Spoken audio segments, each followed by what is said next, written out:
Hello friends, myself Dr. Rachit Sisodia. Welcome to the Decode Exam Defense. आज का जो session है वो हिस्ट्री का है और हिस्ट्री में आज हम लोग एक इम्पॉर्टेंट टॉपिक पे डिस्कशन करेंगे और वो टॉपिक है मुग़ल एम्पायर। मिडिवल हिस्ट्री का एक बहुत ही इम्पॉर्टेंट टॉपिक है मुग़ल, तो हम लोग आज मुग़ल पर डिस्कशन करेंगे।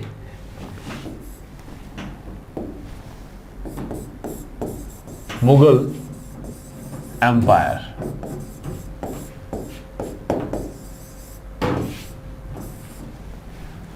सबसे महत्वपूर्ण बात यह है कि मुग़ल शब्द, जो मुग़ल वर्ड है, इसकी ओरिजिन कहाँ से हुई। भारत में मुग़ल साम्राज्य की स्थापना का श्रेय बाबर को जाता है। बाबर थे कौन? बाबर अपने फादर साइड से एक तुर्क मुसलमान थे। बाबर के जो फादर थे उमर शेख मिर्ज़ा, वो एक फरगना, एक छोटी सी जागीर हुआ करती थी मध्यकालीन भारतीय इतिहास के मध्यकालीन भारत में। वहीं के एक छोटे से शासक हुआ करते थे जो कि तुर्क मुसलमान थे। माता के तरफ से बाबर की जो माँ थी, जो उनकी मदर थी, वो एक मंगोल मुस्लिम थी।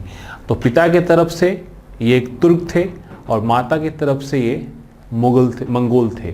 तो जो दोनों का जो मिक्सचर एक शब्द आया वो आया मुग़ल। वैसे मुग़ल का जो लिटरल मीनिंग है वो तो बहादुर होता है, लेकिन यहाँ हम इस सेंस में यही बात नहीं कर रहे हैं। हम बात कर रहे हैं कि मंगोल से मुग़ल आया।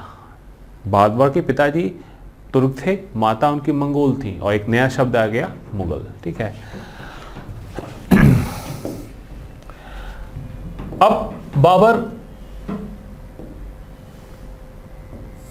के आने के हम बारे में थोड़ा डिस्कशन करेंगे, क्योंकि बाबर भारत में आए तो कहाँ से आए और क्या पर्पस था उनका हिंदुस्तान में आने का, और यहाँ पे जब वो आए तो शुरुआत में उनका क्या उद्देश्य था और वो उद्देश्य किस तरह से बदलता रहा धीरे धीरे। तो पहले हम जान लेते हैं कि बाबर की ओरिजिन कहाँ से है। ये है भारत, ये आपका पाकिस्तान, ये आपका अफगानिस्तान था ऐसे, और इसके ऊपर का जो एरिया था ये सेंट्रल एशिया कहलाता है, जिसे हम मध्य एशिया बोलते हैं।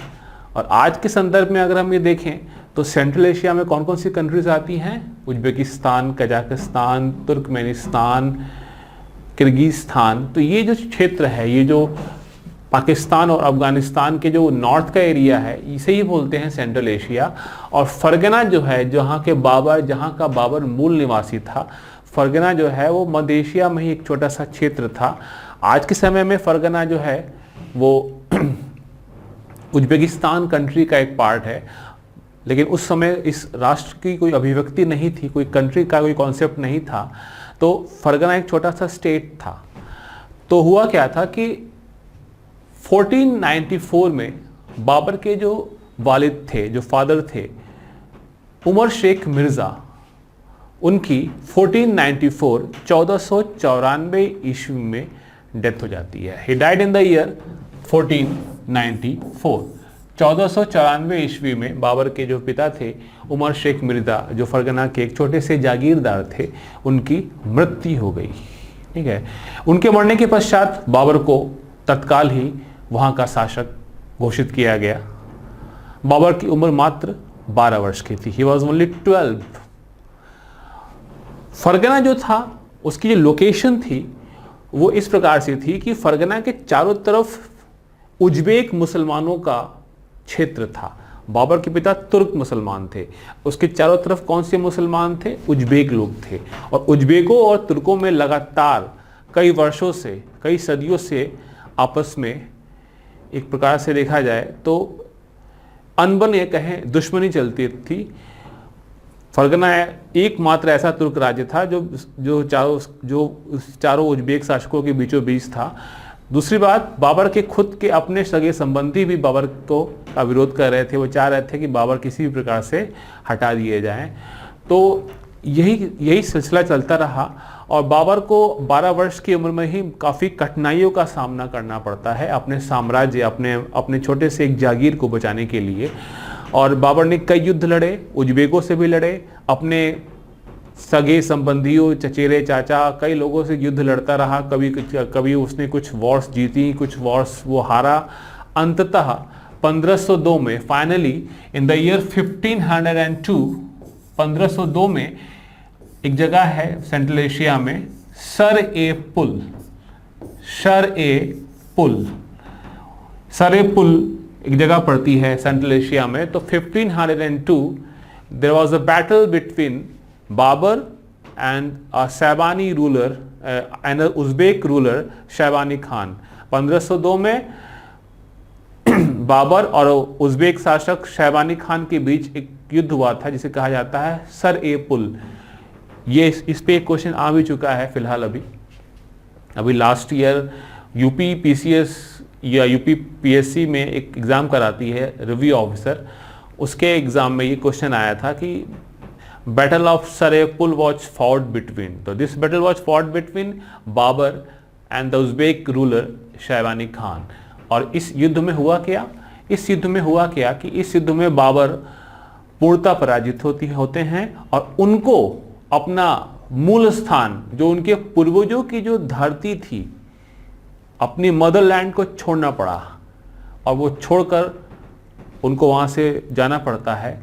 एक छोटा सा पहाड़ी क्षेत्र था, वहाँ पे वो जाके शरण लेते हैं और वहाँ कुछ समय के लिए रहते हैं।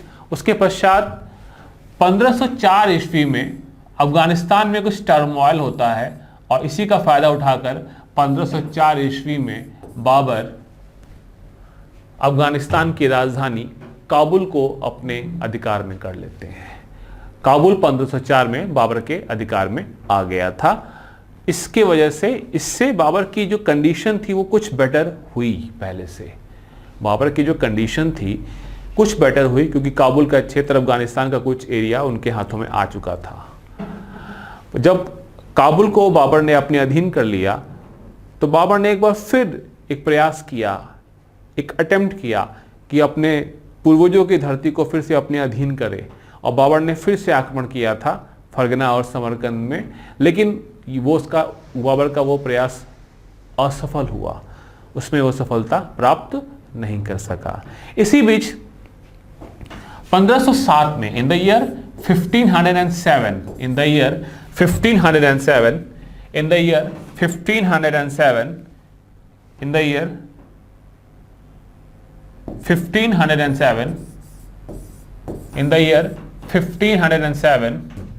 he assumed the title of Padshah.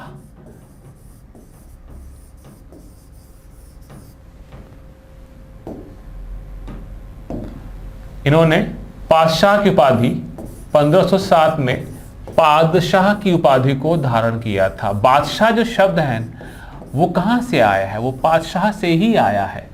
बादशाह जो शब्द है वो पादशाह से ही आया है। पादशाह का मतलब होता है सुप्रीम, जो किसी के अधीन नहीं है, वो सर्वोच्च है। जैसे इसको इस तरह से समझिए कि जैसे इसके पहले के जो मुस्लिम शासक थे भारत में या और दूसरे मुस्लिम कंट्रीज में, उनकी जो टाइटल हुआ करती थी वो सुल्तान की होती थी, या बाबर की अपनी जो पैतृक उपाधि थी वो मिर्जा की थी। लेकिन सुल्तान का मतलब होता है अंडर द कमांड ऑफ खलीफा। इस्लाम में कहा गया है कि जो सबसे किसी भी भारत विश्व में जहाँ जहाँ मुस्लिम रूल है उसका जो सर्वोच्च लीडर होगा वो कौन होगा? खलीफा होगा। सुल्तान खलीफा के नीचे ही है। लेकिन बाबर ने कहा कि नहीं, बाबर हुआ क्या था कि बाबर के जो एंसेस्टर्स थे, जो तुर्क थे, उन्होंने जो खलीफा थे, जो बगदाद के जो खलीफा थे, उन्हीं को पराजित कर दिया था, उन्हीं को बंधक बना लिया था। तो बाबर ने कहा कि जब मेरे पूर्वजों ने ही खलीफा को बंधक बना लिया है तो मैं उनके अधीन कैसे रह सकता हूं? मैं उनके अधीन रह के उनके अधीन कोई उपाधि नहीं लूंगा, मैं एक सर्वोच्च उपाधि लूंगा। तो बाबर ने कहा कि मैं सुल्तान की उपाधि को धारण नहीं करूंगा। तो बाबर ने पादशाह की उपाधि को धारण किया था। पादशाह मतलब सुप्रीम, जो किसी के अधीन नहीं है, जो सर्वोच्च है, जो किसी के निर्णय, जो अपना निर्णय स्वयं लेगा, वो किसी को उसको अपने राज्य को सिद्ध करने के लिए किसी की अनुमति लेने की आवश्यकता नहीं है। तो बाबर ने 1507 में पादशाह की उपाधि को धारण किया था। वैसे बाबर की जो पैतृक उपाधि है, या कहिए भारत में जो मुगल आए, मुगलों की जो पैतृक उपाधि है वो मिर्ज़ा ही है। आज भी जो मिर्ज़ा भारत में, हिंदुस्तान में जो मिर्ज़ा सब सरनेम से जो लोग लिखते हैं वो लोग मुगलों के ही वंशज हैं। ठीक है, तो 1507 में बाबर ने पातशाह की उपाधि को धारण किया। काबुल में बाबर की जो कंडीशन थी वो पहले से तो बेटर थी, मच बेटर देन फरगना, लेकिन उसके बावजूद भी बाबर बाबर की जो इकोनॉमिकल कंडीशन थी वो अभी तक सही नहीं हो पाई थी, क्योंकि काबुल में उतने रिसोर्सेस नहीं थे कि वो एक बहुत बड़ी आर्मी को खिला सके या एक बहुत बड़ी आर्मी को मेंटेन कर सके, अपनी सेना को हर प्रकार से वो सुविधा दे सके। और जब उसको लगा कि अब मुझे पैसे का अभाव मेरे पास हो रहा है, तब उसके पास बाबर के पास कोई चारा नहीं बचता है, और वो तब बढ़ते हैं कहाँ की तरफ? हिंदुस्तान की तरफ। तो बाबर हिंदुस्तान की तरफ बढ़ते हैं और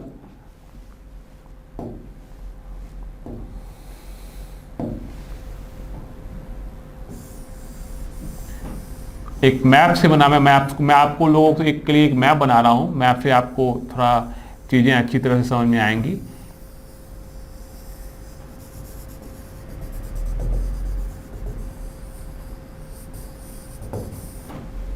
भारत, पाकिस्तान, अफगानिस्तान।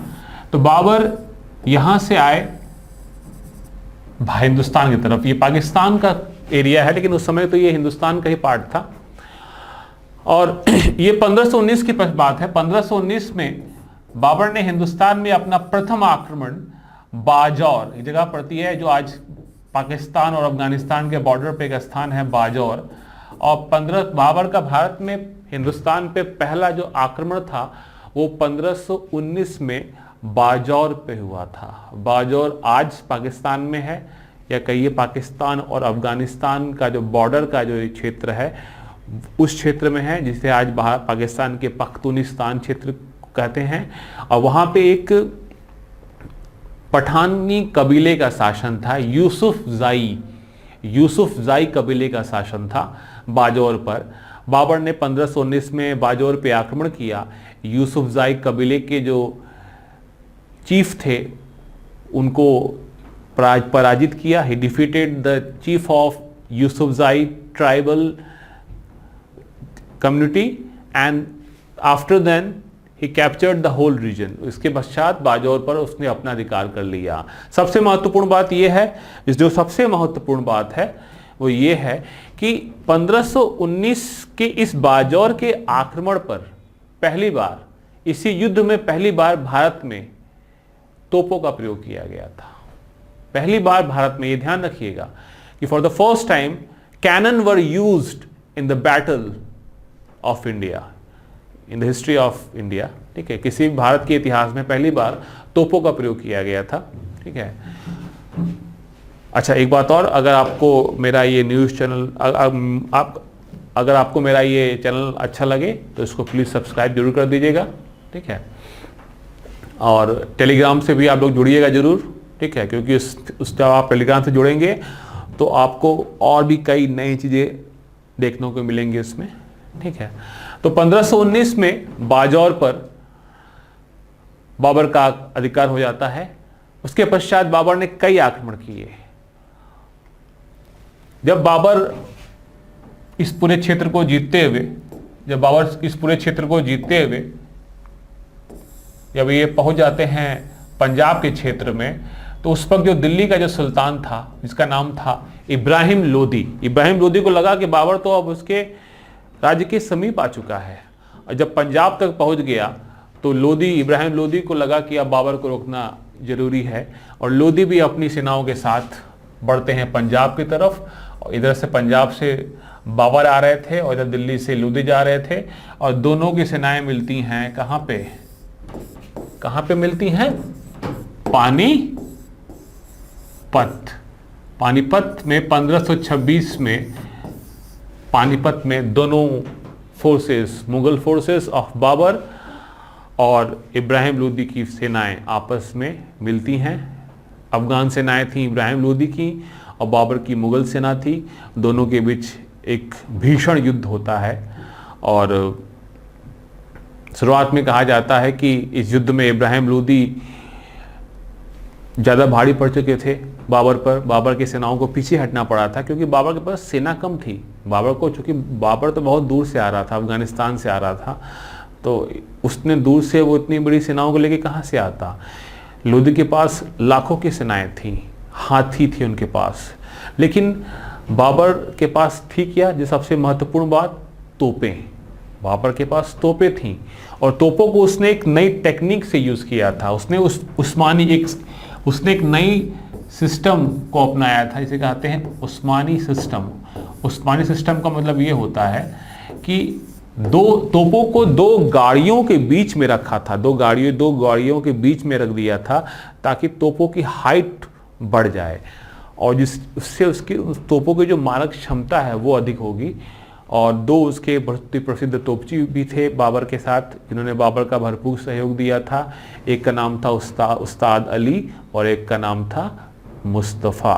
ये दोनों ही बहुत ही तेज तर्रार तोपची थे और इन दोनों तोपचियों ने बाबर का काफ़ी सहयोग दिया इस युद्ध में और इन तोपों ने इब्राहिम लोदी के सेनाओं का काम तमाम कर दिया। और इस युद्ध में इब्राहिम लोदी वीरगति को प्राप्त हुए। कहा जाता है कि दिल्ली सल्तनत का एकमात्र शासक या सुल्तान था जिसकी डेथ बैटलफील्ड में हुई। He was died in the battlefield. Ibrahim Lodi was the only ruler of Delhi सल्तनत। दिल्ली सल्तनत में 5 वंश हुए और 5 वंशों में कई शासक हुए, लेकिन एकमात्र एक ऐसा शासक था लोदी, इब्राहिम लोदी, जिनकी मृत्यु जो है वो बैटलफील्ड पे हुई थी। ठीक है, तो इस युद्ध के पश्चात क्या हुआ, पंजाब और दिल्ली का क्षेत्र किसके अधीन हो गया, मुगलों के अधीन। अच्छा, दूसरी बात, एक बहुत ही महत्वपूर्ण बात जो इसी से जुड़ी हुई है कि बाबर की जो अपनी ऑटोबायोग्राफी है, बाबर की जो अपनी आत्मकथा है, वो एक इतिहास का एक बहुत बड़ा स्रोत है, सोर्स ऑफ हिस्ट्री। बाबर के बारे में अगर हम पढ़ते हैं, बहुत कुछ जानकारी प्राप्त करते हैं, तो उसका सोर्स क्या है, the source is Babur autobiography, Babur की अपनी आत्मकथा, जिसे बोलते हैं तुजू के बाबरी। बाबर ने इसको अपनी मातृभाषा तुर्की में लिखा है। तो बाबर ने इसमें बहुत सारी इंपॉर्टेंट फैक्ट्स को बताया है और ये बहुत अच्छी इतिहास की पुस्तक मानी जाती है। आज के जो इतिहासकार हैं, जो कंटेम्प्रेरी हिस्टोरियंस हैं, वो भी कहते हैं कि एक बहुत ही अच्छी इतिहास की पुस्तक है। हो सकता है कि उसमें कुछ बायसनेस हो, लेकिन उसके बावजूद भी ये एक बहुत ही अच्छी पुस्तक मानी जाती है। इसी बुक में बाबर ने बताया कि जब मुझे भारत पे आक्रमण करने के लिए कई लोगों ने आमंत्रित भी किया था हिंदुस्तान से। हिंदुस्तान के ही कई लोगों ने मुझे भारत पे आक्रमण करने के लिए इनवाइट किया था। और कौन कौन थे उसमें 3 लोग मुख्य थे। एक तो इब्राहिम लोदी के अपने चाचा आलम खान लोदी, दूसरे थे पंजाब के governor, the governor of Punjab के सूबेदार दौलत खान लोदी, और तीसरे जो थे, हाँ इसमें थोड़ी सी कंट्रोवर्सी है क्योंकि एज सच ये जो फैक्ट बता रहा हूँ, जो तीसरे व्यक्ति का जो नाम मैं बता रहा हूँ, उनका नाम और दूसरे किसी समकालीन इतिहासकारों ने इनका नाम नहीं बताया है कि इन्होंने भी इनवाइट किया था। लेकिन बाबर ने अपने ऑटोबायोग्राफी में बताया है कि मुझको मेवाड़ के राजपूत शासक महाराणा संग्राम सिंह ने भी इनविटेशन दिया था अटैक करने का। देखिए, ये तीनों लोग इन तीनों लोगों ने बाबर को इनवाइट क्यों किया था, वो तीनों लोगों का अपना अलग अलग उद्देश्य था। सबको ये लग रहा था कि इस अटैक से इब्राहिम लोदी कमज़ोर पड़ जाएगा और सबके मन में यही बात चल रही थी कि बाबर हिंदुस्तान में रुकने वाला नहीं है। बाबर का उद्देश्य सिर्फ धन है, पैसा है, मनी है। वो यहाँ आएगा, लूट मार करेगा, पैसा इब्राहिम लोदी से पैसा लेगा या जो भी करेगा, जिस प्रकार से भी पैसा यहाँ से निकालेगा और वापस अपने देश चला जाएगा। और जब इब्राहिम लोदी जब वीक हो जाएगा तो हम लोग दिल्ली पर अटैक करके उस पर अपना अधिकार कर लेंगे। सभी लोग अपने अलग अलग तरीके से ये सोच रहे थे, लेकिन ऐसा हुआ नहीं। हुआ क्या, बाबर हिंदुस्तान आया तो, लेकिन वापस लौट के गया नहीं। अब जब पंजाब और दिल्ली को जब बाबर ने जीत लिया और जब ये वापस गया नहीं बाबर, तो मेवाड़ के जो शासक थे महाराणा सांगा या महाराणा संग्राम सिंह, एक बहुत ही वीर योद्धा थे और उन्होंने तकरीबन अगर देखा जाए तो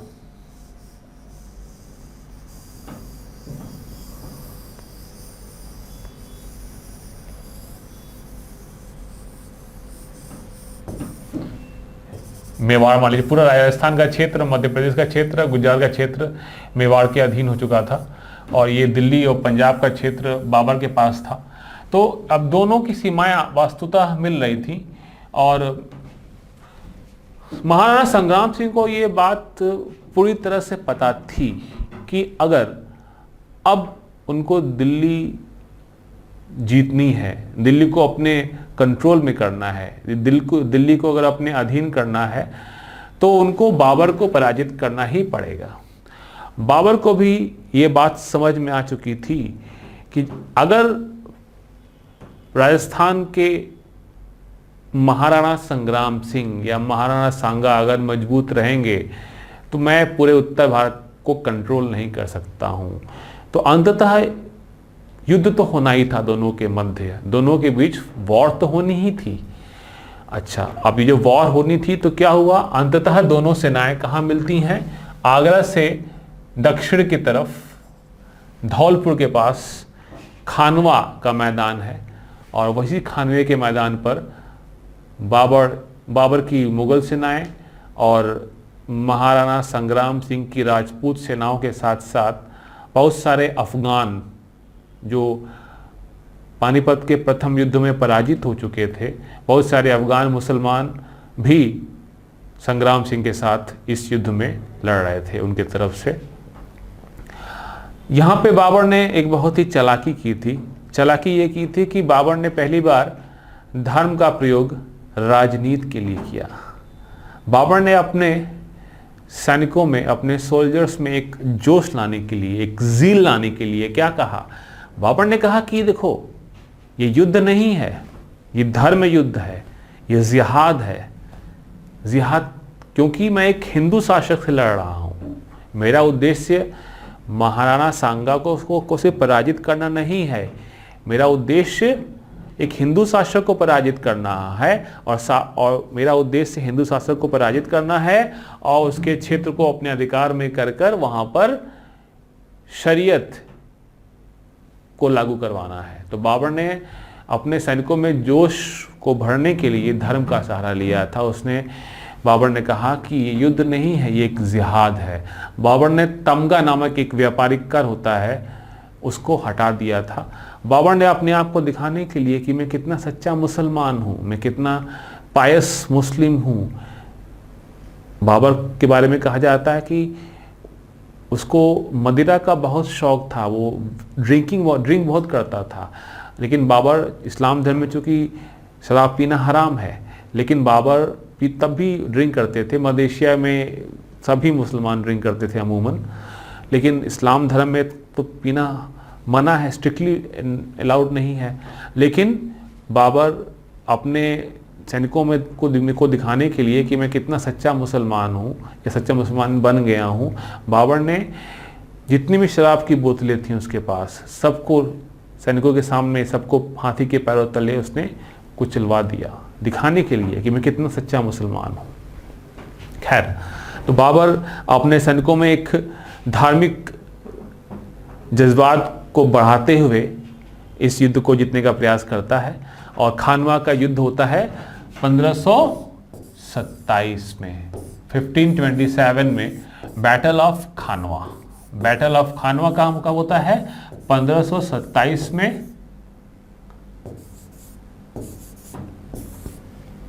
बिटवीन महाराणा संग्राम सिंह एंड बाबर। महाराणा संग्राम सिंह के महाराणा सांगा और बाबर के मध्य 1527 में खानवा का युद्ध लड़ा गया। और इस युद्ध का परिणाम क्या हुआ? इस युद्ध में भी क्या हुआ था? शुरुआत में तो सांगा चूँकि बहुत ही अच्छे योद्धा थे और बहुत ही ब्रेव राजपूत सोल्जर्स थे उनके साथ, तो शुरुआत में तो बाबर को बहुत पीछे हटना पड़ गया। लेकिन बाबा के पास क्या था? तोपें। और तोपों का मुकाबला फिर बहुत लंबे समय तक नहीं हो पाया, क्योंकि तोप भारत के लिए एक नई चीज़ थी। तोप से वो लोग अभ्यस्त नहीं थे। और अंततः संग्राम सिंह की सेनाओं को काफ़ी हानि हुई, बहुत सारे सैनिक मारे गए। महाराणा संग्राम सिंह स्वयं बुरी तरह से घायल हो चुके थे। उसके बावजूद भी वो युद्ध लड़ने को आतुर थे। वो कह रहे थे कि नहीं, मुझे भी लड़ना है, मैं पीछे नहीं हटूंगा। लेकिन उनके जो स्वयं के जो अपने जो जनरल थे, उनके अपने जो सरदार थे, कहा जाता है कि उन्हीं लोगों ने उनको जहर दे के मार दिया। कहा कि अगर और लड़ेंगे तो और क्षति होगी और योद्धा मारे जाएंगे। और उन्होंने ही उनको जहर दे के मार दिया और उनके पुत्र महाराणा उदय सिंह को मेवाड़ का नया शासक घोषित किया। तो इस युद्ध का परिणाम क्या हुआ? इस युद्ध का परिणाम ये हुआ कि अब बाबर को उत्तर भारत में चुनौती देने वाला कोई नहीं था। बाबर को नॉर्थ इंडिया में अब चुनौती देने वाला कोई नहीं बचा। बाबर ने इस युद्ध के पश्चात गाजी की उपाधि धारण की थी। गाजी का मतलब होता है होली वॉरियर, धार्मिक योद्धा जो अपने धर्म के लिए लड़ता हो। ठीक है। इसके बाद अगला युद्ध लड़ा गया था, जो बाबर ने लड़ा था, वो था 1528 में बैटल ऑफ चंदेरी। चंदेरी जगह पड़ती है मध्य प्रदेश में। Battle of Chanderi, battle of Chanderi. Chanderi के जो शासक थे वो महाराणा सांगा के सहयोगी थे, राजपूत शासक थे वहाँ के, मेदिनी राय। और 1529 में बैटल ऑफ चंदेरी लड़ा गया था और इस युद्ध में चंदेरी के शासक मेदिनी राय पराजित हुए और वो भी वीरगति को प्राप्त हुए। ठीक है, वो he was died in the battlefield. और इस युद्ध के पश्चात चंदेरी के मेदिनी राय भी हार जाते हैं, पराजित हो जाते हैं। अब क्या हुआ? अब जो बचे कुछ अफगान थे, इब्राहिम लोदी के जो कुछ रिश्तेदार थे या जो उनके ही अपने सहयोगी थे, जो बंगाल और बिहार के क्षेत्रों में अपना शासन कर रहे थे, उन लोगों ने फिर से अपने आप को यूनाइट किया और एक अंतिम निर्णायक युद्ध लड़ा था, इसके साथ, बाबर के साथ। ठीक है। और इस युद्ध को कहा गया था बैटल ऑफ घाघरा। 1529 में घाघरा नदी के किनारे लड़ा गया था, क्योंकि यूपी और बिहार के बॉर्डर पे घाघरा नदी जब जहाँ गंगा जी से मिलती है, उसी युद्ध में उसी रिवर के पास ये बैटल हुआ था, इसलिए इसका नाम पड़ गया बैटल ऑफ घाघरा। ये भारत के इतिहास का पहला युद्ध है जो नदी, जल और थल दोनों में लड़ा गया था, कहा जाता है। और इस युद्ध में बैटल ऑफ घाघरा में क्या हुआ था? बैटल ऑफ घाघरा में जो कंबाइंड फोर्सेस थी, अफगानों की जो कंबाइंड फोर्सेस थी, the combined forces of Afghans were defeated by Babur 1529 में। इस युद्ध में अफगानों की संयुक्त सेनाएं भी मिलकर भी बाबर को पराजित नहीं कर सकी। और इसी युद्ध के पश्चात पूरा उत्तर भारत, पंजाब से लेकर और ये बिहार तक का पूरा क्षेत्र किसके पास आ गया? मुगलों के पास आ गया। ठीक है, मतलब बाबर के हाथों में आ गया। हालांकि बाबर 1529 में इस युद्ध को जीतता है, और किंतु एक वर्ष पश्चात बाबर की काफ़ी कम उम्र में ही 1530 में मृत्यु हो जाती है। 1530 ईस्वी में बाबर की मृत्यु हो जाती है और बाबर को आगरा के आरामबाग नामक स्थान पे दफनाया गया था। बाबर को बागों का भी बड़ा शौक था, तो बाबर ने आगरा में एक आरामबाग नामक एक बाग बनवाया था, वहीं पे उनको दफनाया गया। कहा जाता है कि बाद में उनकी बेगम, विधवा बेगम ने बाद में उनकी अस्थियों को निकलवा कर और बाद में शेरशाह सूरी के शासनकाल में जाकर फिर उनके अस्थियों को काबुल में दफनाया गया। काबुल में ही बाबर का मकबरा है। ठीक है। बाबर लेखन विद्या के बहुत ही माहिर व्यक्ति थे। उन्होंने दीवान नाम से एक कविता संग्रह भी लिखा, एक नई शैली मुबैयान नाम से एक नई पद्य शैली, पोएटिक स्टाइल मुबैयान नाम से शुरुआत की थी उसकी। ऑटोबायोग्राफी लिखी अपनी, उनकी ऑटोबायोग्राफी तुज़ूक बाबरी का बाद में अनुवाद भी किया गया था कई भाषाओं में, जैसे फ़ारसी भाषा में, पर्शियन लैंग्वेज में इसका अनुवाद अब्दुल रहीम खान खाना ने अकबर के शासनकाल में किया था। इंग्लिश में इसका अनुवाद मैडम बेबरीज ने किया था, उर्दू में हैदर साहब ने किया था।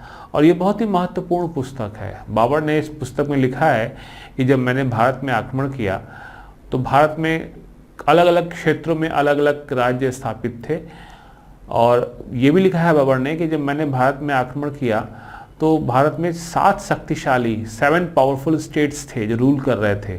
उन 7 स्टेट्स में 5 स्टेट्स वर मुस्लिम स्टेट्स और ruled by a Muslim ruler, and 2 states were ruled by powerful Hindu ruler. वो 2 हिंदू राज्य कौन कौन से थे?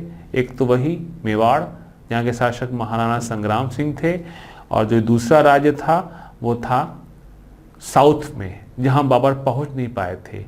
कौन सा राज्य था वो था Vijayanagara state, Vijayanagara empire ruled by the famous ruler of Vijayanagara Krishnadeva Raya. Babur ने यह भी लिखा है कि भारत का जो सबसे शक्तिशाली राज्य था वो कौन सा था? वो था विजयनगर एम्पायर। ठीक है, थैंक यू। आज के लिए इतना ही, धन्यवाद।